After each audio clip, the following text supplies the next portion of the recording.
Hello again, and welcome to the second English Today Business DVD. In this DVD, you can watch another 5 episodes of our story on the job, followed by the business skills section, giving a presentation. Then we'll look at the following. Talking about a crisis at work. Talking on the phone. Describing real or unlikely events. Agreeing and disagreeing. And finally, asking for clarification. Thank you, and enjoy yourselves.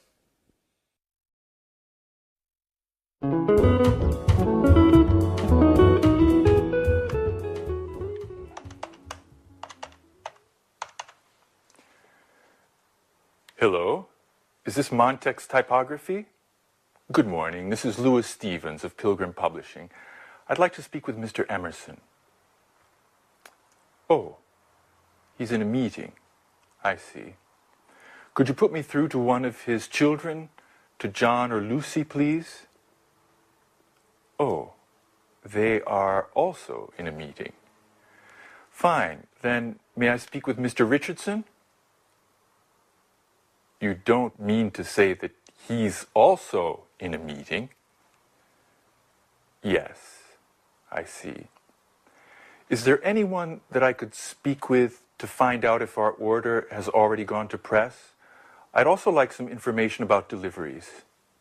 Yes, I see. They're all in meetings. Could you take a message for Mr. Emerson? Ask him to call me as soon as possible, ASAP. I'll be in my office until 4. Thank you. Goodbye. Well, they certainly do like meetings at Montex, don't they?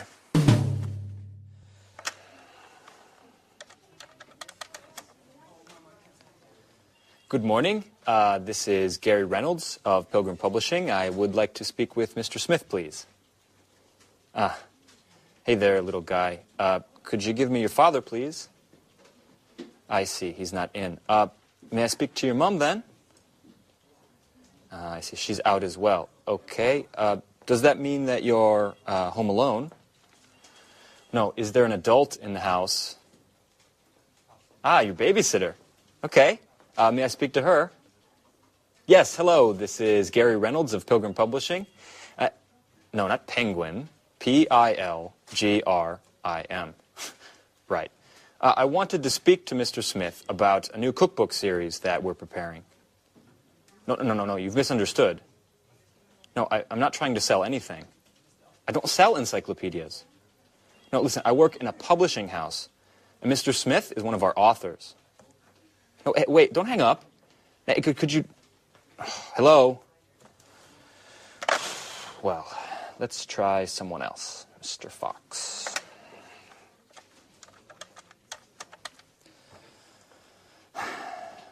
Good morning. This is Gary Reynolds of Pilgrim Publishing. Answering machine. Great. Yes, good morning. This is a message for Mr. Fox. I'm Gary Reynolds of Pilgrim Publishing, and I was interested in finding out if you would like to participate in a new cookbook series that we are publishing soon. You can contact me at your earliest convenience, and you can reach me at the number 786-8776. Okay, thank you. Goodbye. Well, seems like today is just not my lucky day. Oh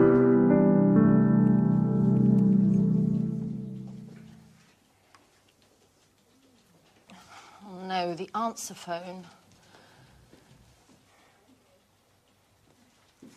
Alice! Hello, it's Anne. I need to speak to you urgently. Please call me as soon as you get this message. I've got lots of news to tell you about Peter and Sharon. I imagine you're interested. Anyway, no news for now. Okay, I'll give you a hint. Peter telephoned to say that he'd called Sharon about Japan, and do you know what she said? I'm not going to tell you. Call me and you'll find out. Okay, bye. Speak to you soon. Oh, you can reach me at the office. Bye, bye.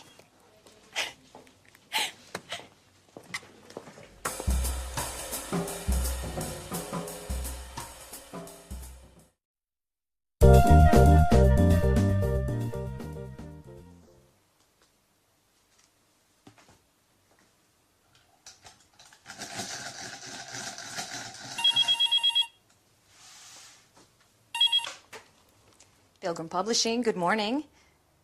Who is this? Yes, this is Mr. Stevens' office. With whom am I speaking? Oh, good morning, Mr. Emerson. If I'm not mistaken, you're the head of Montex Typography. This is Rachel Gordon, Mr. Stevens' assistant. It's a pleasure to meet you. On the phone.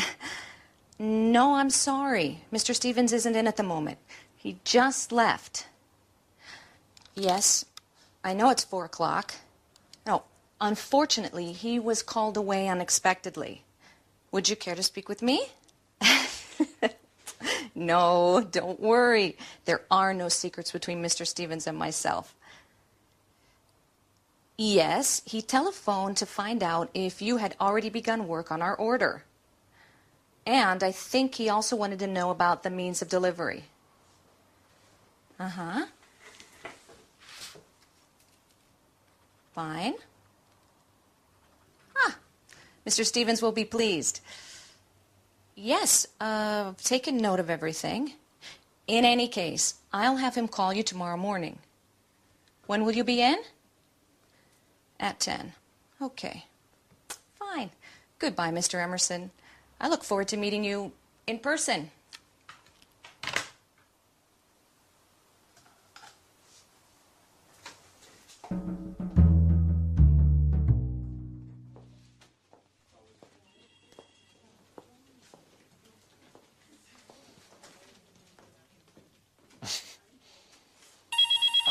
It's Fran. Hello? No, I'm sorry. She's not here right now. Who's this? Alice. This is Gary. Right, the Joker. Which, by the way, was Anne's idea. No, I didn't want to go along, but she insisted. No, I don't know where she's gone. Perhaps to make some photocopies. Would you like to leave a message? Uh-huh. Okay, I'll tell her to ring you as soon as she returns. Are you at home? No, your cell phone. Okay. All right, bye. Oh, hey, Alice. You seem like a really nice girl, even if we don't know each other. May I ask you something? No, it's just that, well, would you like to have dinner with me tonight? But please, don't say anything to Anne. She might get angry. No, I know you two are such good friends. You live together. Okay, don't get worked up. Listen, I was just joking. All right, bye, Alice. No, bye. What a hothead. You really can't say anything to her. Such a pity. I would have liked to take her out. She is very nice.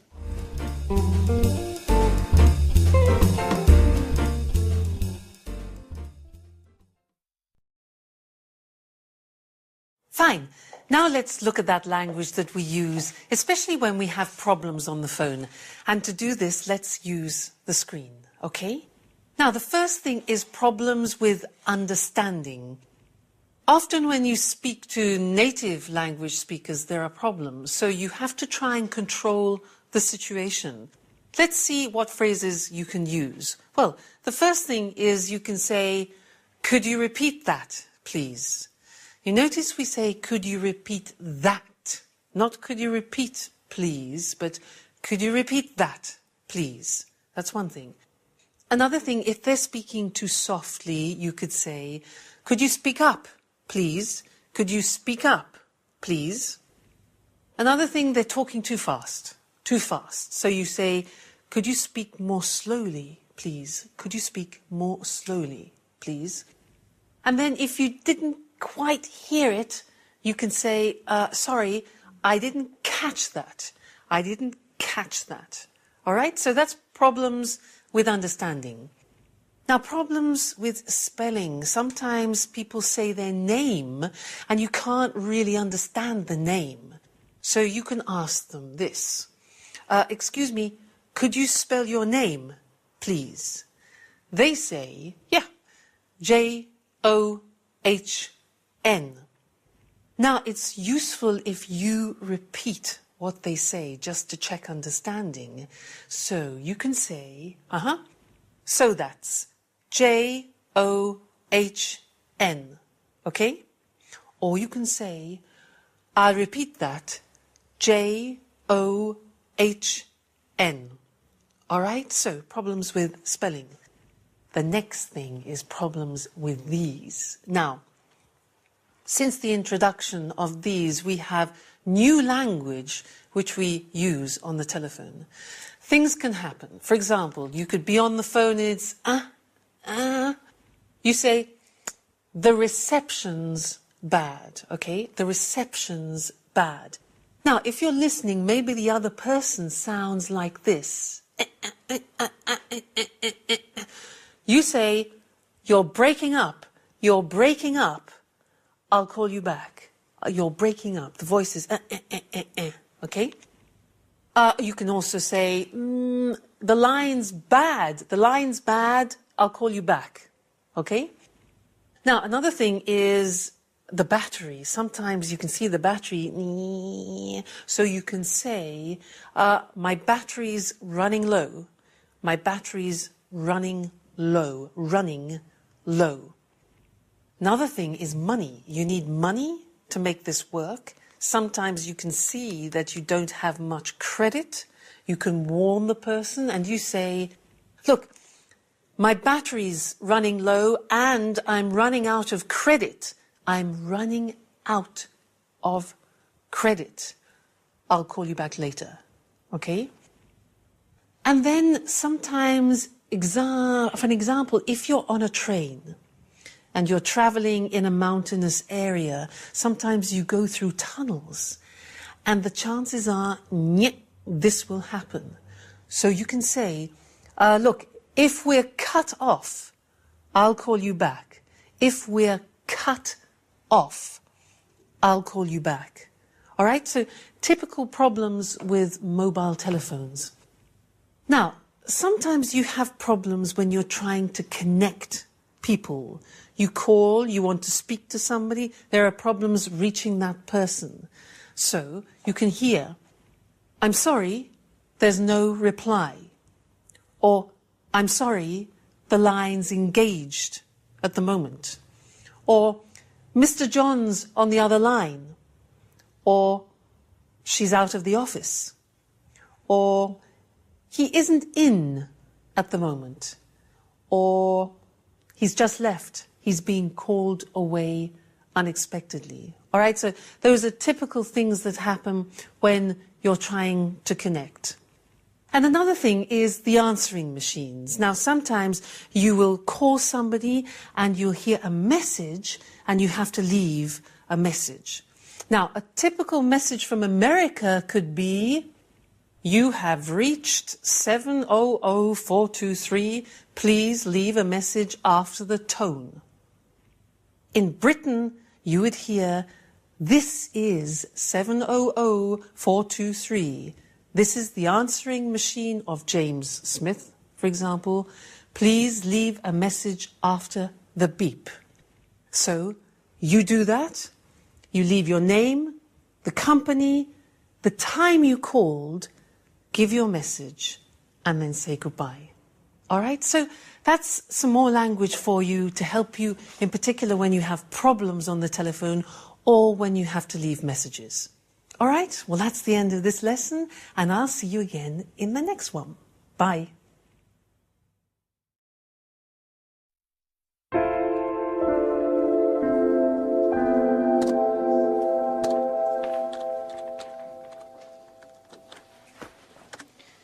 So, Anne, how did your meeting with Mr. Stevens and the Montex representative go? Quite well. Actually, it was very interesting. Did they come to any agreement? Well, for the moment, Montrax is going to print 3,000 copies of our next series of cookbooks. Mr. Stevens wants to give them a trial run and see how they work. If they meet their deadlines and price competitively, he'll sign on for larger deals in the future. Well, we're hoping to optimize our work and drive down costs a little. And the publishing market is in a deep crisis.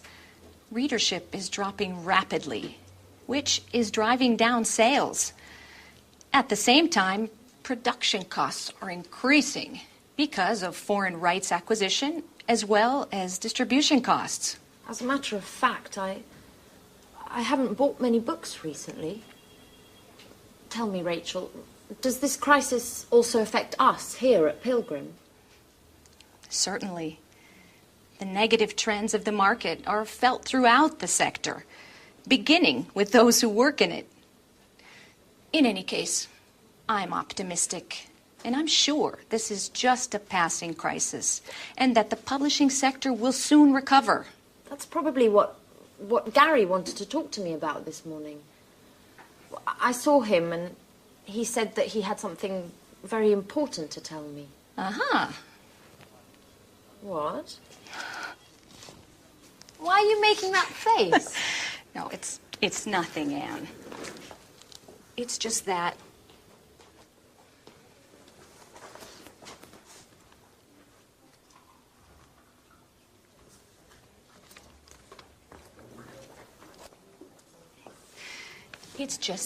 I don't trust Gary.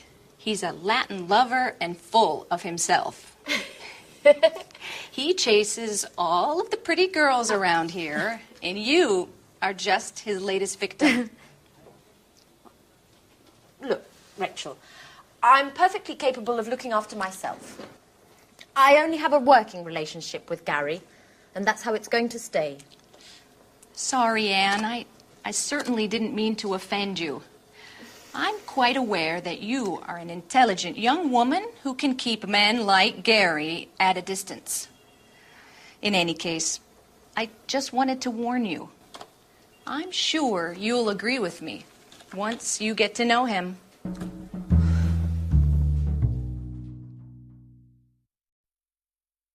Yes, to be honest, I am a bit worried.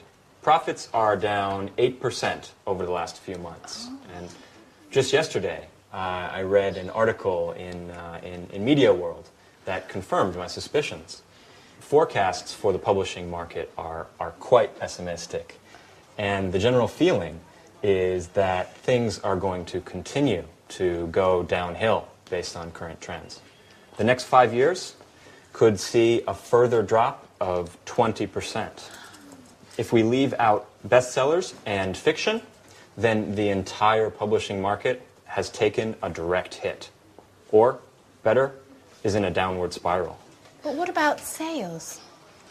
For the moment, they're stationary, but we won't be able to improve them. In fact, we'll have to stop publication of our encyclopedias of history and art history, with awful consequences for those working on these projects.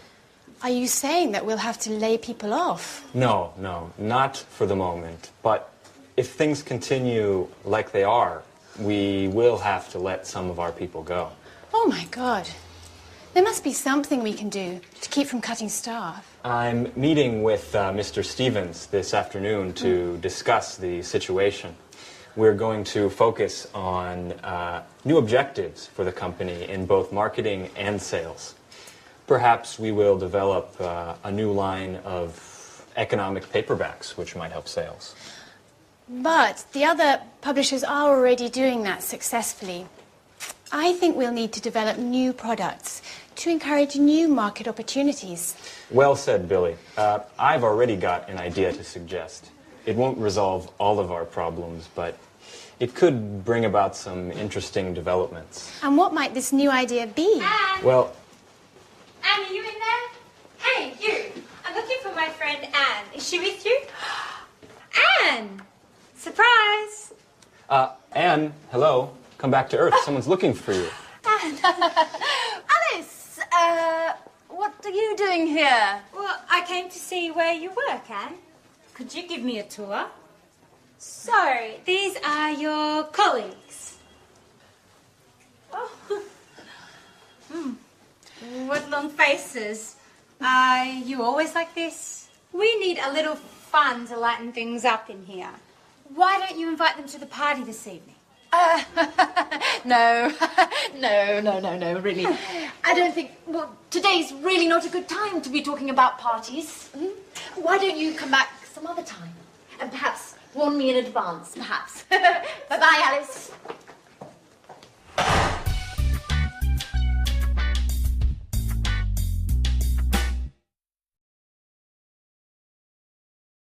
So there you heard them talking about the crisis that the company is going through, and unfortunately that happens often when there's an economic crisis in the country. So let's look at the language that we use to describe a period of crisis in a company, and let's use the screen to help us. So what usually happens is that there's a bad forecast. The future doesn't look good, and there are negative trends, negative tendencies. So what happens? Things start going downhill, we say. A hill is like a small mountain. Things start going downhill. And then the company goes through a period of crisis. Then, if it's really bad, we talk about the company being in deep crisis. That's the worst situation to be in. But if it's not so bad, it's just temporary, we can talk about a passing crisis, And then when things get better again, we usually say to recover from a crisis. Now, a crisis can actually have quite an effect on employment. And now I want to look at the language that we use in English to describe employment. It's very interesting because we have many different words to describe that, and maybe in your languages too. So, let's look at the screen. Think of an employee. When an employee goes into a company for the first time, we say in English that he or she joins the company. Now, when they decide to go, they leave the company or they resign. We say they resign. That's because they don't want to work anymore there. The pronunciation resign. Now, if they reach a certain age, they retire. Retire.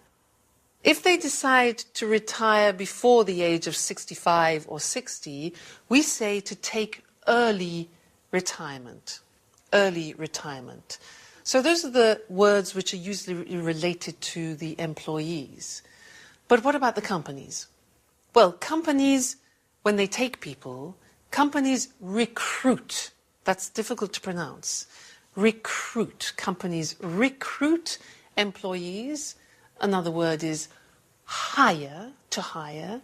Another verb is to take on. Now, the opposite is when they send people away, we say companies sack, which is a strange word, isn't it? Sack people, they fire people. And in fact, as I said before, in English we use hiring and firing as the term for employment. So they sack, they fire, they dismiss people, they let go, they let people go, they cut staff, or they lay off. That's another term that we use, lay off. So you can see there are many, many different terms that we use for employment description. Good. Well, that's the language of crisis and the language of employment. So that's all for now, and I'll see you again in the next lessons for more business English. Bye. Hello and welcome back to Business Talk. Hi there. Well, today we're going to talk about giving good presentations in English. Yes, giving a presentation can be a frightening prospect, but if you understand the psychology behind the business skill, it really is quite simple. Like most business skills, it's all about communication and using the right kind of language in an effective way, right? That's right. But I still think it's an important moment. Obviously, you want to make a good impression, and the fear of boring your listeners can make you very nervous. Well, in the Anglo-Saxon world, making a good impression usually means demonstrating your ability in teamwork, that you're a good member to have on the team. Teamwork is all about organisation, and it implies everyone working together. Therefore, the language you use should involve everyone. And of course, you don't want to bore or lose anyone along the way, so keep it simple. Yes. Organisation, language, and simplicity are three very important factors when planning a presentation. First, organize what you want to say. And is there some kind of a winning structure for a good presentation? Definitely. You should always start with a personal introduction, then the subject of your presentation and its purpose. It's a good idea to briefly outline the main points of the presentation and then talk about each point in more detail. At the end, give a short summary of what you've said before your conclusion, and there you go. You make it sound so simple. Well, the aim of this structure is in fact to simplify your task. And remember, the number one rule for giving a good presentation in English is KISS, K-I-S-S. Keep it short and simple. How about giving an example of a presentation? Okay, well, we don't really have time for a whole presentation, but I'll give you an example of the kind of language and structure I mean. Good morning. I'm Eric Brown, and I'm in charge of quality control here at the plant. This morning, I'd like to talk about a problem we had last week. My aim is to stop this problem happening again. First, I'm going to give you some background information, then I'll fill you in on the details, and finally, we'll look at some possible solutions. So, first of all, let's look at the background. And here, Eric would give some background information about the problem, so everyone has a clear picture. Now we're going to try to understand exactly what happened last week. Here, Eric would talk about the problem we had last week. And finally, why don't we have a look at some possible solutions? At which point, Eric would talk about the various solutions to the problem in turn, before saying, let me sum up. Where Eric would briefly summarize the different points he's made during the presentation and move on to the conclusion, starting... So, now shall we try to draw some conclusions? Thank you for your attention, and if you have any questions, don't hesitate to ask. That was very precise and to the point. Now, it's difficult to remember everything you want to say unless you learn it all by heart, especially if you're nervous. So it's a good idea to have some notes with you. Of course, you shouldn't read the whole presentation. That could get quite boring, but you do want to get off to a good start, so perhaps writing your introduction word for word is advisable. And then just have the opening sentences of each part of the presentation so you have an outline to follow. Yes, in case you get lost, you can easily get back on track. That's right, and speak slowly and clearly. Obviously, try to use emphasis and pauses to highlight the important points. So, KISS is the key to a good presentation. Keep it short and simple. And the three fundamental aspects to keep in mind are organization, language, and simplicity. Today, most people use PowerPoint to deliver their presentations. We can't talk about how to use PowerPoint now. Remember to get the language right, and your PowerPoint presentation will be fine. Good advice. Our time's up, so I'm afraid we have to say goodbye. See you soon. Bye-bye.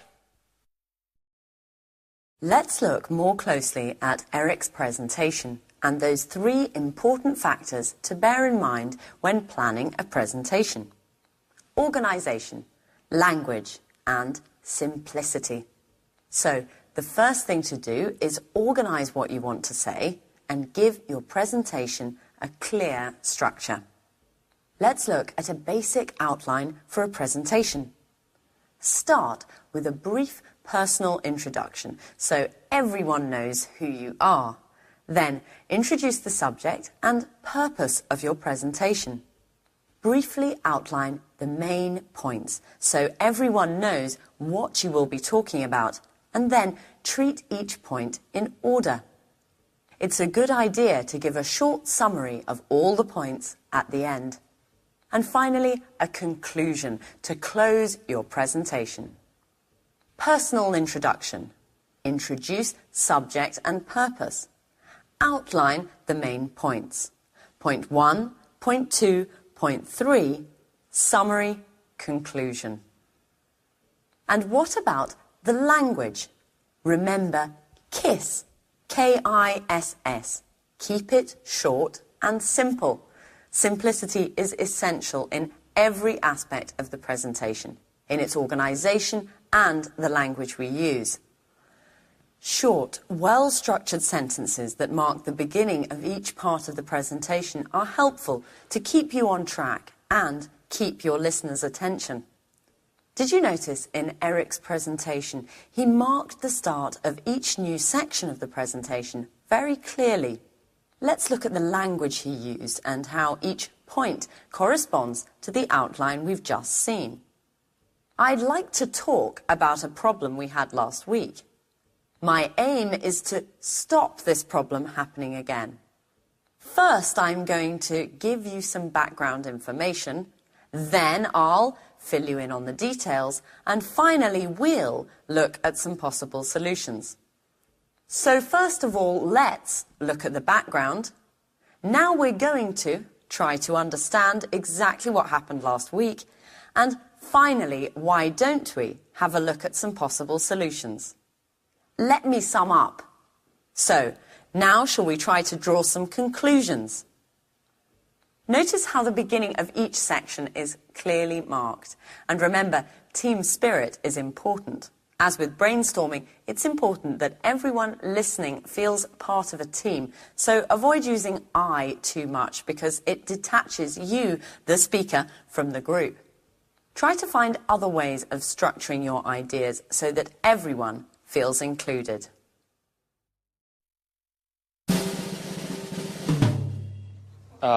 Right. Anne, are you ready for your next telephone call? Oh, yes. Okay, you need to get in touch with Mr. Bradford. He's a great author who has worked with us for years. He's quite friendly, and he's quite a wizard at the stove. He opened a restaurant a few years ago, but he sold it to move on to writing cookbooks. He knows 1,000 tricks in the kitchen, and he can make anything taste great, even tomato soup. Oh, come on, stop it, Gary. I've only had half a sandwich today, and hearing about tasty treats is driving me crazy. I know. Speaking of eating, when are we going to have dinner together? You don't know when to quit, do you? Enough joking around. Well, let me give the kitchen superman a call. Okay, but don't forget to pay him compliments. This guy just eats them up.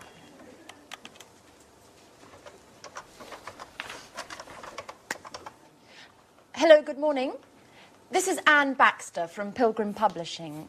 Please may I speak to Mr. Bradford? Oh, Mrs. Bradford, hello. I've heard a lot about your husband. He's quite the chef, isn't he?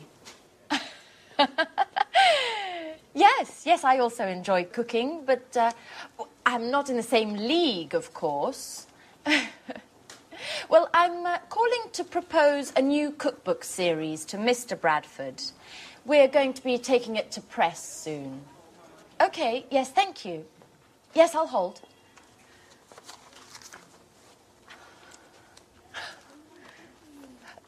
Good morning, Mr. Bradford. Hello, this is Anne Baxter from Pilgrim Publishing. First of all, congratulations. You're a legend around here. But as I was telling your wife, I'm calling to see if you're interested in participating in a new cookbook series that Yes, I know that you've always spoken to Gary Reynolds, but I'm the new colleague who's been assigned to this project. I beg your pardon? Well, excuse me, Mr. Bradford, but I don't understand why you consider Mr. Reynolds to be more competent than myself. In any case, if you'd like to speak to him, hold on a moment. I'll put you through. Hey, Mark. How are you? Yeah, I think you upset Anne, our new intern. Oh, she's a fantastic colleague, diligent and hardworking. Yeah, let's set up a meeting so you can meet her. You'll be very impressed. She's also a great cook.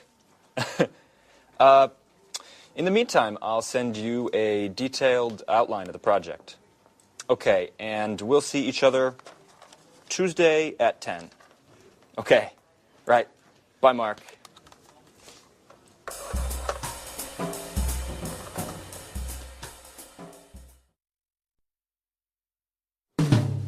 Well, what a pleasant person he is. Oh, come on, Anne. Don't let him get to you. Mr. Bradford is just a little shy with those he doesn't know. But you'll see. He's quite a lot of fun once you've met him. Why don't we take a short break? How about a little fun on the telephone. I need to relax and have a good laugh. Okay. But who should we call? I know. Let's call my flatmate Alice.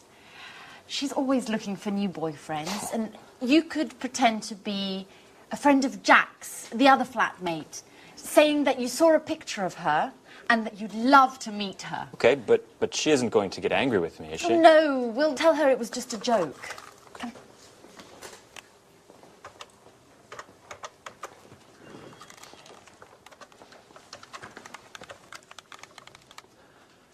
Hello? Is that Alice? Yeah, this is Gary. And I'm calling because, Well, I'm a little shy. and I'm a friend of Jack's, and yesterday he showed me a picture of you. And, well, I think you're pretty cute. Hello? Could you speak up? The line is terrible. Yes, I'm also having problems.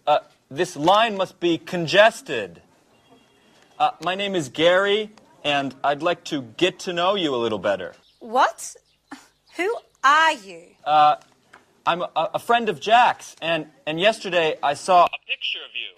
How could that be? What picture? Don't raise your voice with me. Me, Alice. In the picture, there were 3 people. One was Jack, one was an ugly girl, and then a very beautiful lady. And Jack told me it was you. hold on, while I put you through to a friend of mine who doesn't agree with me about the ugly girl. Hello? Who's speaking? This is Alice, and I urgently need to speak with the other guy. I think his name is Gary. I'm afraid I can't hear you. Could you speak up? I said I urgently need to speak with Gary. Oh, I'm afraid Gary's very busy at the moment. If you'd like an appointment, I can fit you in the beginning of next month. What? You are joking, aren't you? I told you I need to speak with him immediately. Alice! It's Anne. It's a joke. And you fell for it completely. Anne, you scared the hell out of me. What a stupid joke. Okay, maybe it was a stupid joke, but you bought it hook, line and sinker.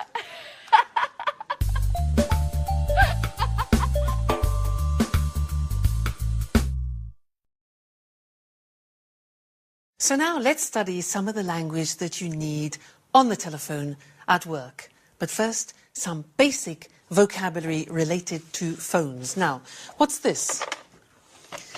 This in English is called a land phone, okay? A land phone. But this one here, which you detach, is called a cordless or a portable, all right? Cordless. Now, this instrument here is called the receiver. And this action is picking up, to pick up the receiver.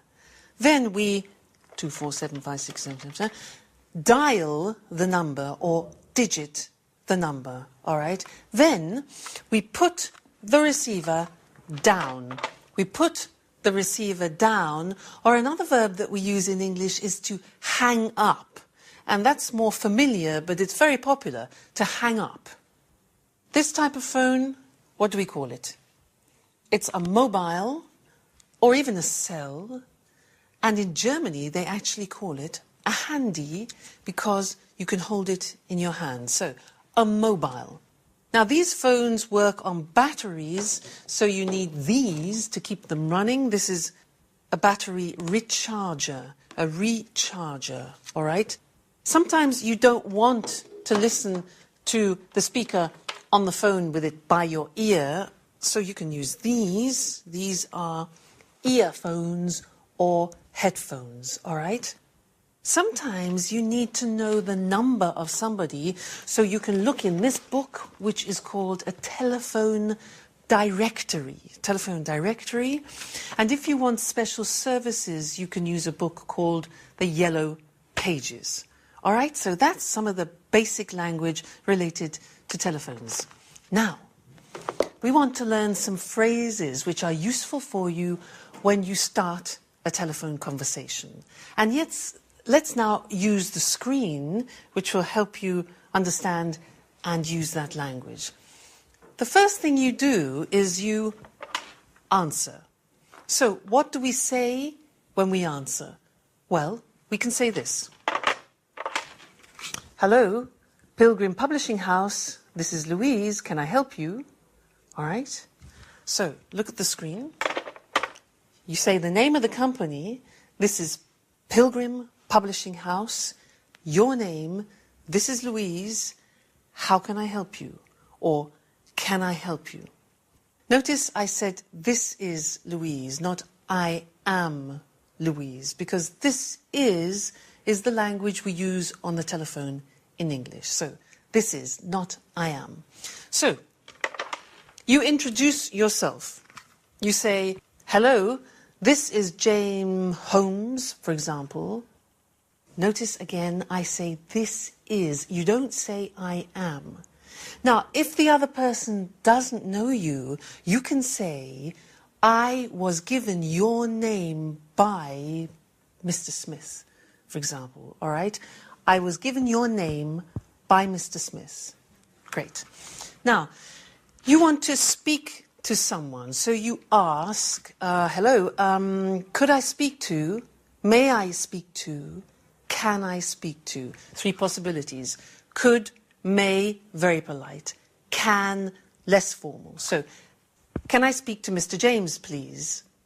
Now, if he is in another office, you can ask for his extension number. So you can say, could I have extension 573, please? Extension 573. Another thing is you can ask to be connected. And in English, the verb is, could you put me through to Mr. James? Could you put me through to, that means connect, Mr. James, all right? You can also say, I'd like to speak to Mr. James. There. The next thing is asking for people to wait, because you have to connect.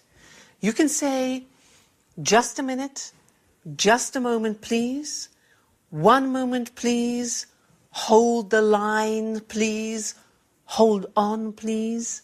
Hang on is more informal. So you see, there are many ways of waiting for time passing. Then, the next important thing is when you make a telephone call, sometimes you need to check that it's convenient, especially on mobile phones, because people answer when they're walking in the street, etc. So it's good to say, is this a bad time? Or, am I disturbing you? You see on the screen, is this a bad time?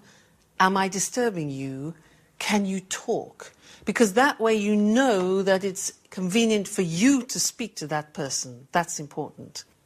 And one more thing is maybe you want to leave a message. So you could say, can you take a message, please? Or, can I leave a message? And then you could say, could you tell him that I called? Could you tell him I called? And a little bit more complicated, could you get him to call me back on 75396? Can you get him to call me back on, and then the number? All right? That's a lot. Lots of interesting phrases, but they are all very important. So you need to learn them by heart so they're here when you pick up the phone. All right? That's the end of this lesson, but we will be doing more on telephoning later. So, bye for now.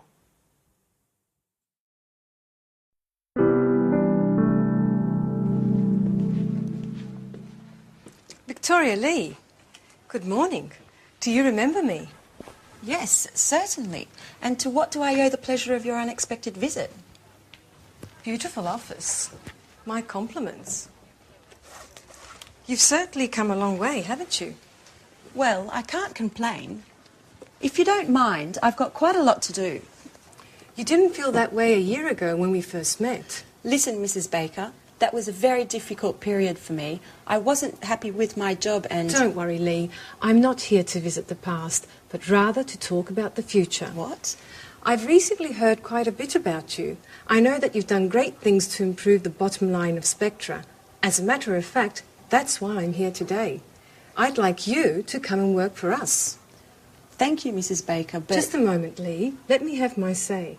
If you came to work for us, you'd not only have the opportunity to work for a successful company, but you'd also have a brilliant career with full satisfaction ahead of you. I'm flattered, but as I said, I'm very pleased with my present employment. If I were to propose a position as business development manager, would you consider my offer? Mrs. Baker, please. If I were to come and work for you, I'd be doing my company a disservice. Just think it over, Lee. If you accept, you'll get a much higher salary than your current one. Of course, I forgot to mention the company car and mobile phone, not to mention an impressive percentage of sales. That's enough, Mrs. Baker. Your offer is very tempting, and if I were free, I would certainly accept. However, things have changed greatly. I am very satisfied with my job here. Mrs. Lee, I've brought you this brochure. I was just, Fine, I'll leave. Mrs. Lee, just think about what I said. I'll be in touch.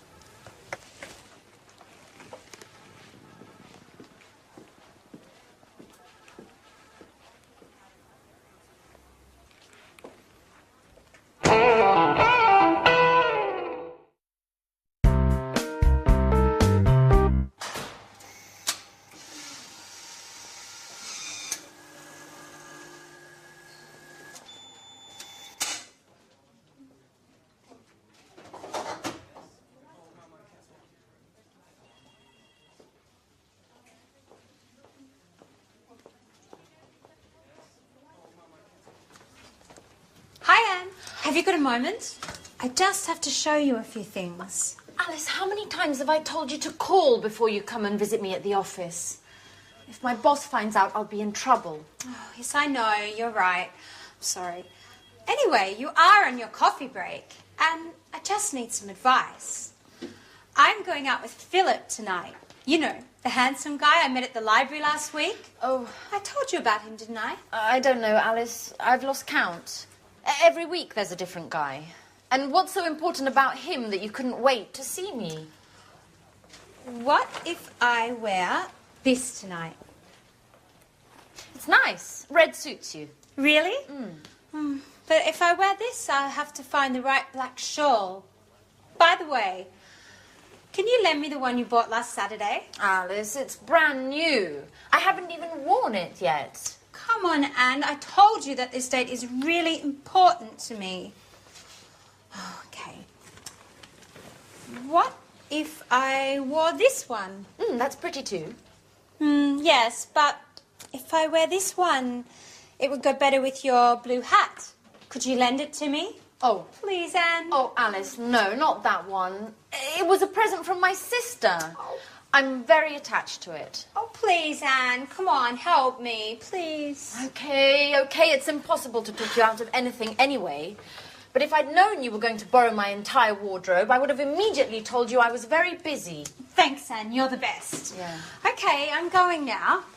By the way, what would you say if I told you I had broken your camera? You've done what? Oh, come on, Anne. I'm joking. Oh, I think work is making you just a little bit too nervous. Bye.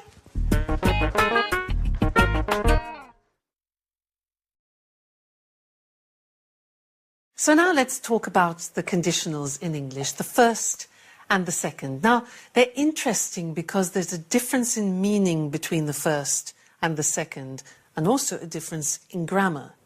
The first one we use in situations which are really possible, but the second conditional we use in situations which are more improbable. And I want to look at some examples of that now. You imagine that you work for a large insurance company and you have to explain some situations to a client. Obviously, you're trying to sell the idea of them having an insurance policy. Let's look at the board and look at some of the situations. Now, In the first situation, an accident. Now, if you have an accident and you don't have insurance cover, what happens? If you have an accident, you won't be covered for legal expenses. Now, that's a problem. The first conditional is grammatically formed like this. If plus the present tense and then the future will or won't in the negative. Let's look at another example. You see, number 2 is accident, stop work. So the first conditional sentence would be, if you have an accident, you'll, that's the future, you'll have to stop work. Look at the third example. If you stop work, you'll have no protection for the family.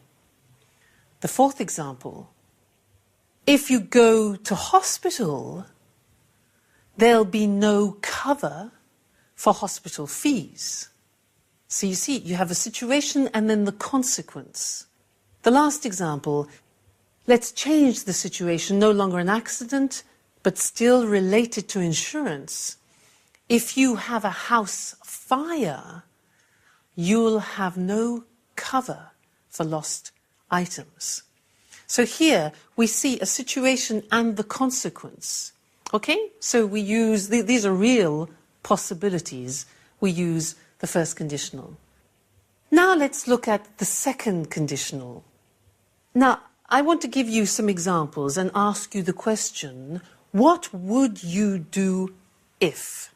And these are situations that maybe you will never find yourself in. They're a bit improbable, but you like to hypothesize about them. So we use the second conditional. I ask you, what would you do if your company offered you a job in China for 5 years? And you think, my God, China for 5 years, interesting. Well, I'd accept it.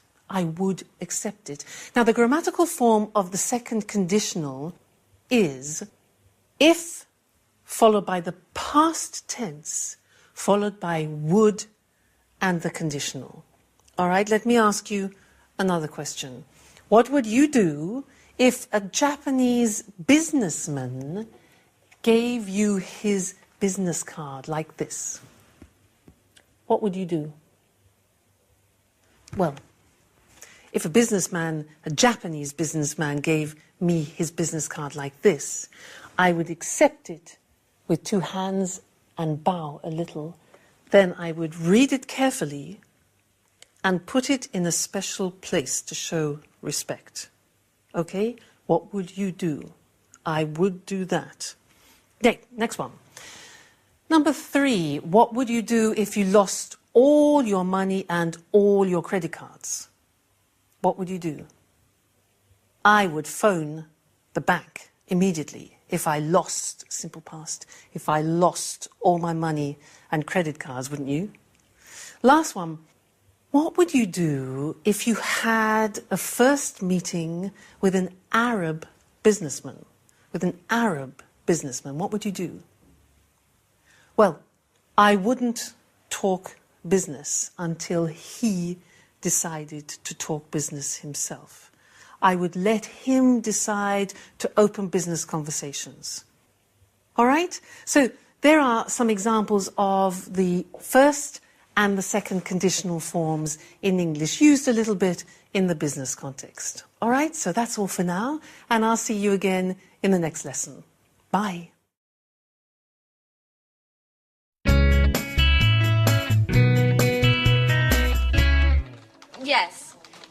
Yes, Mr. Jones. The collection is divided into thematic volumes. Your volume will be the first, dealing with starters. That's right. Yes, recipes should be written clearly and precisely. Well, I'm not sure I agree with you there.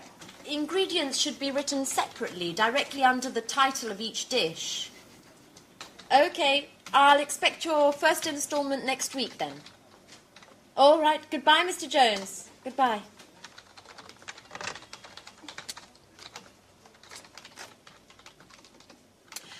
Excuse me, Gary. Has Mr. Bradford got in touch yet? Gary? Hello? I asked you a question. Could you answer, please?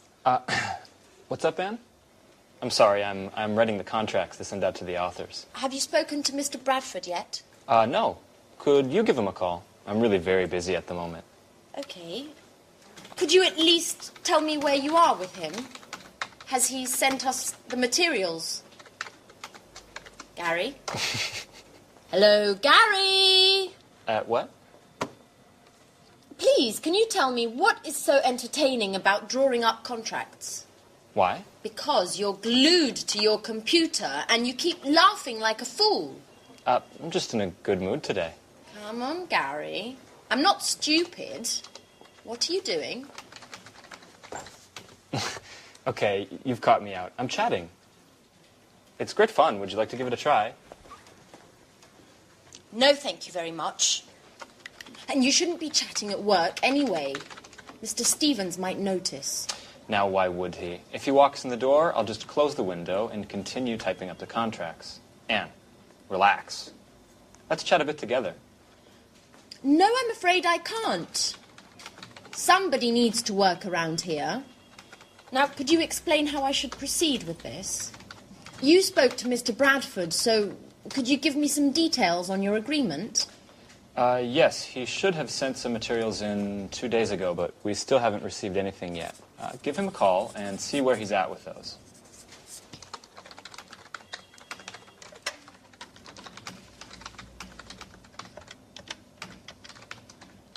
Hello, Mr. Bradford. This is Anne Baxter from Pilgrim Publishing. Hello. We are still waiting for the materials you should have sent us 2 days ago. I just wanted to know if you were having problem.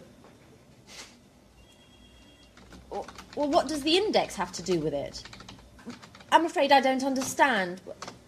No, it's just I wasn't aware that... No, I don't think... What, could you just hold on a second? Hey, Mark, this is Gary. No, don't worry. Everything's just fine. Anne just didn't know. Have you finished the index, then? Okay, great. We'll expect your email, then. Okay. Bye, Mark. I hate you, Gary. If you spent a little time filling me in instead of chatting on your computer, I might just know what's going on around here. What? Ooh!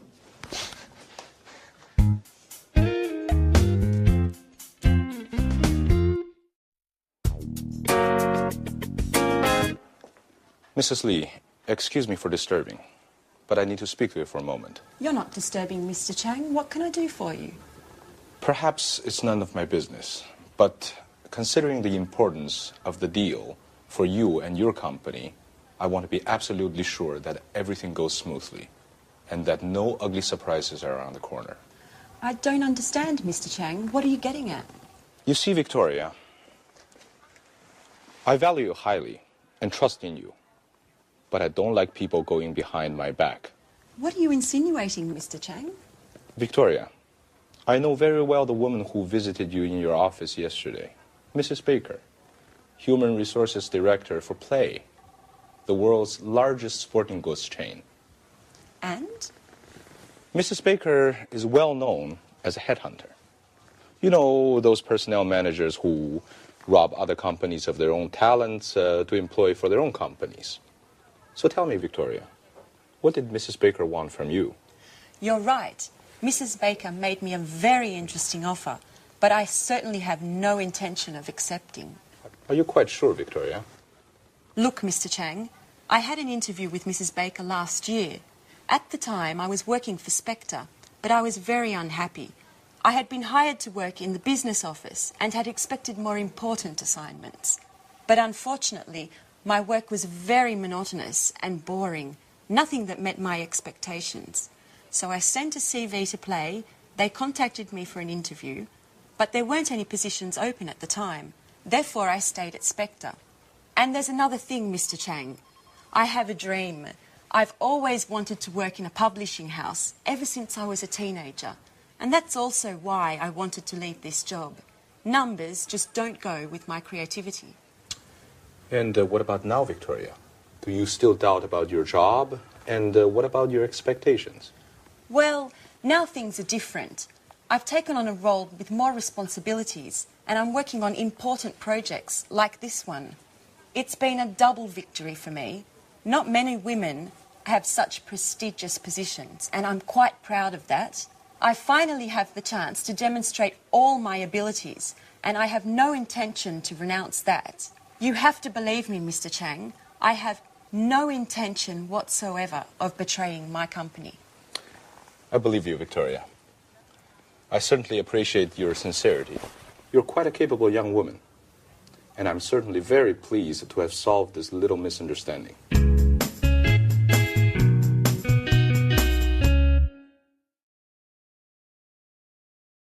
Do you remember how Anne said in the first scene, I don't agree? Now, in English, we say I don't agree. We don't say I'm not agree, as in many other languages. I don't agree. That's one way of disagreeing. And do you remember how Victoria said in the second scene, she said, I don't understand what you're getting at. Now, that's one way of asking for clarification. So I'd like to look at this language with you now. Now, if I say something like this, I say, let's look at the screen. I say, I think we should increase our investment in management training. Now, this is something I could say in a meeting. I think we should increase our investment in management training. Now, sometimes after saying something like that, you want to explain it a little bit more. And there are phrases we can use in order to do further explanation. For example, I could say, what I'm trying to say is, I don't think we spend enough money on training. So what I'm trying to say is... Now, another possibility is, what I mean is... And one more is, the point I'm making is... So it becomes, I think we should invest more money in management training. The point I'm making is our company just doesn't do enough training. All right, so that's explaining a point. Now, what about clarifying? I say that to somebody, and then I want to check that they've understood. So I could say, is that clear? Is that clear? Or do you understand what I mean? Do you understand what I mean? Then, in the audience or in the meeting, if they're not quite sure, they can ask you for clarification. And different ways of asking clarification are these. For example, you could say, I don't quite follow you. I don't quite follow you. Follow, the verb follow, one possibility. Or, well, what exactly do you mean? What exactly do you mean? Or, I don't see what you mean. Notice that we use also verbs of sight. I don't see what you mean. Or could I have some more details? Could I have some more details? Or what are you getting at? Now that's slightly more complicated. Get at means what are you suggesting? What are you insinuating? All right, so these are ways of asking for clarification. Now, very often in a meeting, you want to be able to agree or to disagree. Now, ways of agreeing, I say, for example, I think we should invest more in management training. And you say, I completely agree with you. I completely agree with you. Notice we don't say, I am agree with you, but I agree with you. You can say, yep, I see what you mean. You can say, I see your point. I see your point. And you can say also, yes, I agree up to a point, which means not completely, but mostly yes. Now, maybe you want to do the opposite. So I say, I think we should invest more in management training. And you disagree. You can say, yeah, I see your point, but I think we should invest more in marketing. Or you can say, I'm afraid I can't agree with you. I can't agree with you. Or you could say, are you sure about that? Which is more indirect. All right? Then the other thing is giving an opinion. Giving an opinion, well, different ways of doing that are, number one, in my view, you notice in my view, we're using verbs of sight. That's interesting, yeah? In my view, I think we should invest more money. Or you could ask a question. Don't you think we should invest more money in training? Or you could say, I think it would be a good idea to invest more. So that's you giving your opinion, your idea. Then obviously it's important to create an atmosphere of sharing ideas, so you want to ask other people about their opinions. So you could say, for example, what do you reckon? Reckon is another verb we use in English for think. What do you reckon? Or what do you think about that? What do you think about that? What's your opinion? All right, so these are very important things. It's explaining, clarifying, agreeing, disagreeing, giving opinions, asking opinions. Very important. You use the language every day. All right, so that's the language for this lesson, and I look forward to seeing you in the next. Bye.